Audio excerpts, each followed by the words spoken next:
Mistérios, Triângulos Malvados, a melhor série da Disney autoral. É claro que a gente está falando de quê? Estamos falando de Gravity Falls, hoje, aqui no seu Eusébio Geek.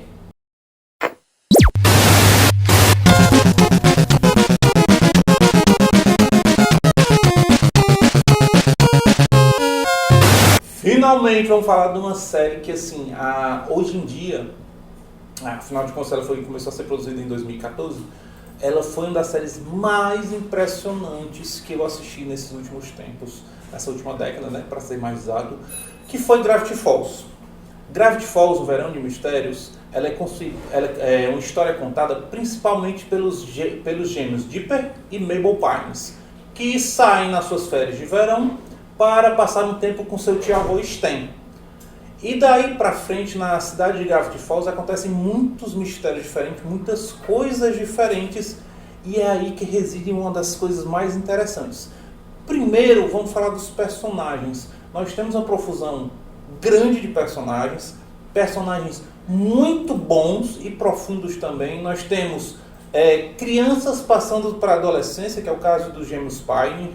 Nós temos um senhor idoso, que é um cara que vive aplicando golpes nos turistas e tudo mais, que é o tio-avô deles. Nós temos adolescentes da cidade, nós temos adultos, nós temos diferenças de classe social, nós temos diferença de classe econômica. É muita coisa em uma única série e muitos personagens interessantes.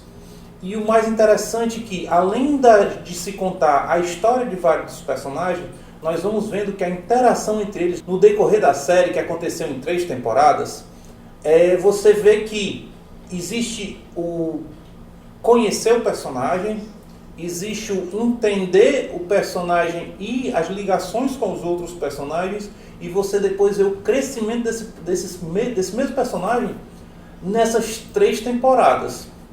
As temporadas aconteceram de 2014 a 2016, é legal que as temporadas são só 12 episódios, tá? São temporadas curtinhas, são temporadas muito boas e contam uma história muito bem completa. Ao encontrar um diário misterioso, Dipper Pines acaba reconhecendo e conseguindo, não diria combater, mas lidar com vários fenômenos que são muito diferentes que acontecem na cidade. Ele e a sua gêmea Mabel Pines, eles entram nessas aventuras por cada coisa diferente. Aí nós estamos falando de unicórnios, de minotauros, estamos falando de camaleões, de coisas muito diferentes, inclusive de alienígenas. Tem muita coisa na série que é muito, muito bom. Tá? O grande mote da série, a grande pegada da série, a série fala sobre crescimento. Principalmente quando a gente passa da idade infantil para a idade de adolescente, que é um crescimento muito difícil, muito apegado, tá?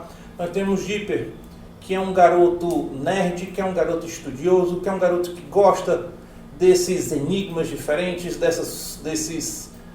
desses quebra-cabeças lógicos, e temos Mabel, que é uma garota muito intensa, é uma garota muito pra frente, um dos melhores personagens que eu já vi em uma animação, tá? E aí agora eu vou abrir um parênteses enorme para os dubladores. Vou falar principalmente de Dipper e Mabel com a sua dublagem em português do PTBR, que ficou uma pintura, tá? Mas quem quiser também dar uma olhadinha na dublagem original, que a dubladora da Mabel é fantástica também. Inclusive ela dubla também Bob's Burger, tá? Prestem atenção lá que vocês vão achar. Thiago Keltmar dubla Dipper Pines. Já a Bianca Alencar dubla a Mabel. Gente, é uma dublagem muito, muito, muito boa. Os dubladores têm muitos desafios, inclusive um deles não é só sincronizar o que está sendo falado em uma língua para ser falado em outra língua com o mesmo sentido. A grande dificuldade que eu vejo muito são as músicas, e eles conseguiram fazer isso de maneira fantástica, tá? Para mim é uma das pérolas da dublagem brasileira, tá certo? Sem puxar aquela dublagem fantástica, excepcional de Yu Hakusho, que foi uma coisa fora do comum. A dublagem atual de One Punch Man também, que é muito, muito boa. Mas Gravity Falls foi um grande exemplo de como a dublagem brasileira é fantástica, tá? Muito, muito boa. E uma coisa muito importante, que às vezes a dublagem brasileira peca, e dessa vez eles acertaram muito bem, que foi manter o mesmo dublador para os personagens em todas as suas temporadas. Porque é muito chato, é muito difícil quando a gente já pega um dublador que encaixou a voz direitinho no personagem, ele muda no decorrer. Fica muito estranho, muda muito o personagem. A voz de um personagem é uma parte muito importante, muito crucial para a composição daquele personagem dentro do que nós entendemos daquele personagem. Fica muito estranho quando existe essa mudança, mas Gravity Falls acertou, ó, em cheio, viu? Ficou muito bom. O grande criador dessa série foi Alex Hirsch. Além dele ser criador, ele também é um roteirista. E ele acabou se formando também na Universidade de Artes da Califórnia. E de lá ele já saiu para Cartoon Network para ajudar no roteiro de As Trapalhadas de Flapjack. Você pode dar uma olhadinha aqui, ó, tá certo? Nós vamos falar sobre Cartoon Network depois, que é um lugar fantástico para você ver muita animação boa, tá? Mas, além disso, Alex Hirsch é um grande amigo dos criadores de Rick and Morty.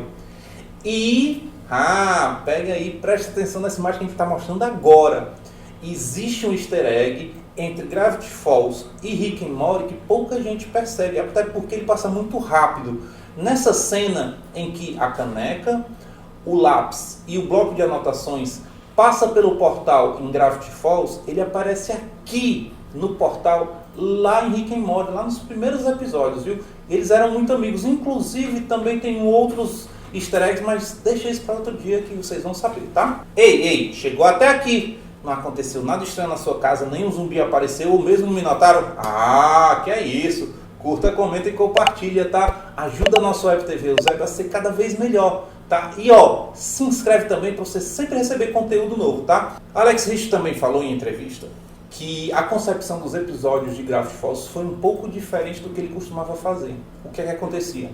Ele chegava com ideia base, depois da primeira temporada, tá? Ele chegava com ideia base e conversava com os roteiristas em uma sala fechada de como ele gostaria que o episódio se desenrolasse. E ele dava um começo, um meio e um final do episódio.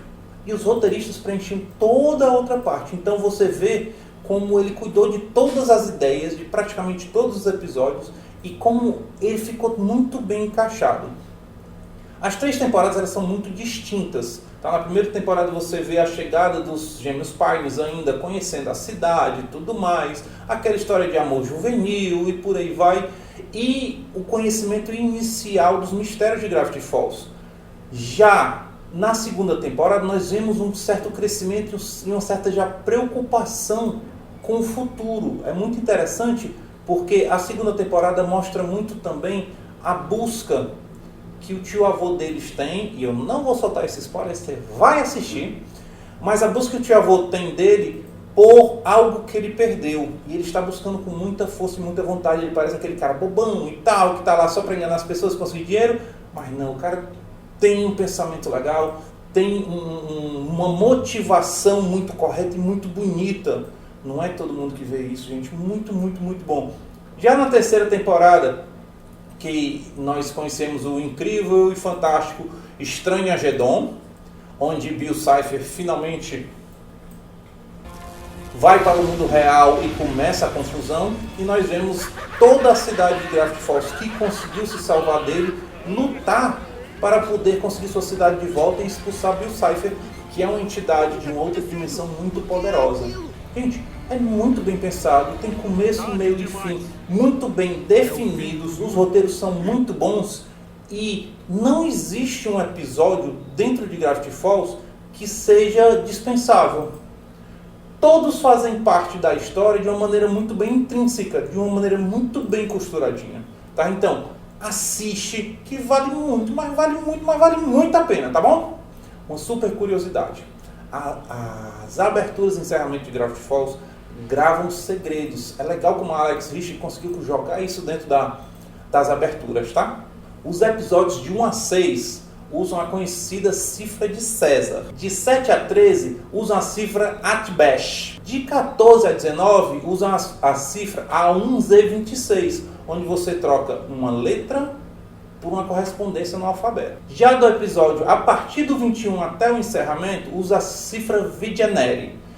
essa cifra você tem que procurar dentro do episódio a chave para poder resolvê-la. Gente, é muito bom, é muito legal quando você pega uma animação que coloca tantos elementos inteligentes sem você perceber, e depois quando você vai assistindo com calma e esmiuçando, você vê o quanto aquilo é incrível.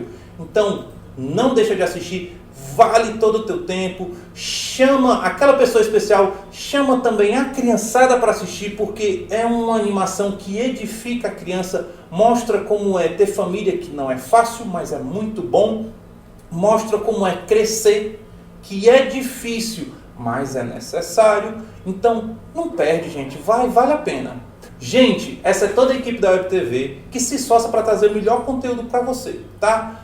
Atenção! A partir do próximo episódio nós vamos fazer o especial de Natal do programa Eusébio Geek 2024. Então, espera que nós vamos ter episódios incríveis e muito natalinos, tá bom? Tá certo? Então, muito obrigado. Eu sou Pedro Alcântara. Esse foi o programa Eusébio Geek desta semana. E semana que vem tem mais!